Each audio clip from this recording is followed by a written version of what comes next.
Tonight on the record, two sizzling and big battles kicking into high gear in Iowa. Trump versus Cruz and Clinton versus Sanders.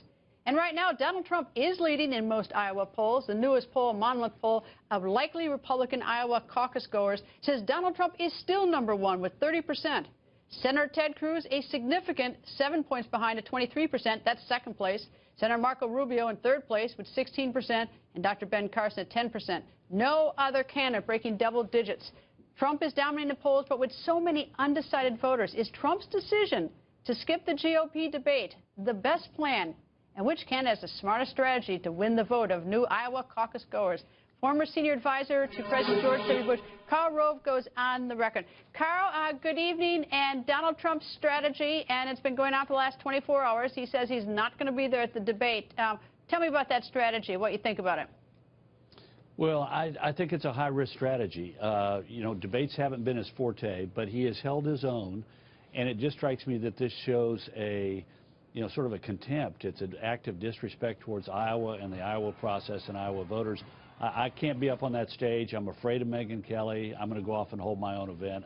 They're unfair to me. They're being mean. That's not a good, confident, strong, you know, candidate going into the final stretch here. Well, it's sort of interesting now. I realize that people have sort of email campaigns, but the campaigns, the flip side of what I'm hearing is that he is standing up to Fox, that he's strong, that he's done 6 other debates. I mean, that's the argument I'm getting on the, you know, the flip side, as well as the one that you have. Yeah. Yeah. Look, I've heard those same arguments. I will tell you this. I've been in a lot of campaigns, presidential campaigns, gubernatorial, senatorial campaigns, congressional campaigns. I've never seen anybody make it a winning argument that, you know what, I've had too many debates already, I'm not going to do any more. They always suffer some damage. If they're the front runner and way out ahead, it may be a little bit of damage, but if you're in a close race, it could be significant enough damage. Let's think about this. Monmouth poll had a 7-point gap between Donald Trump in first and Ted Cruz in second. But that's not the only poll in the last several days. Think about this. Quinnipiac, which came out 2 days ago, had it a 2-point race between the two.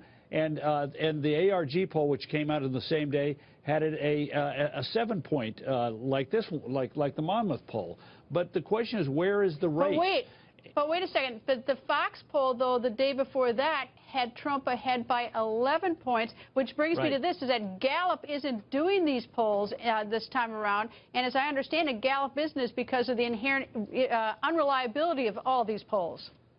Look, it is very difficult to do a poll in a primary, to get an accurate reading of where things are in a primary.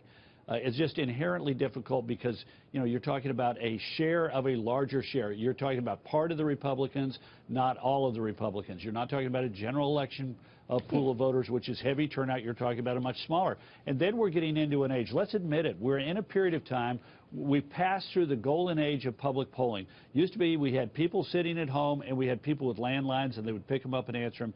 Now people are untethered from their landlines. They're using cell phones, and as a result, they're getting much more undependable. And we also have another factor at play here, Greta, which is how many people are actually going to turn out in the caucuses. The Monmouth poll, which you talked about at the beginning, 30-23, Rubio in third at 16, and Carson in fourth at 10. That was estimated. They say it has about 170,000 turnout, what that poll would point to. At a 200,000 turnout, 32 for Trump, 21 for Cruz, 16 for Rubio, 9 for Carson. And last time around, it was about 123,000. That's what it's historically been. So 130,000 turnout, which would be sort of like what we've had in the past. It's a dead heat, 26-26. In fact, the head of the Monmouth poll had a great quote. He said, Trump's victory depends upon a high number of self-motivated lone wolf Iowa caucus goers showing up. I thought that was a great phrase to explain the challenge facing Donald Trump. We say, just to get the clarification, we say 123,000 is sort of what you expect to be turnout. Does that include Republicans and Democrats, or is that just Republicans?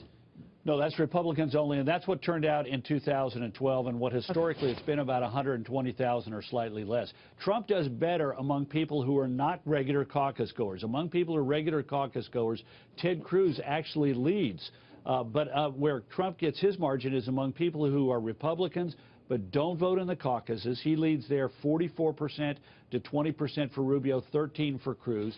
And among independents who say that they're going to attend the Republican caucus, independents are allowed to choose which caucus they go into. He leads among those with 50%.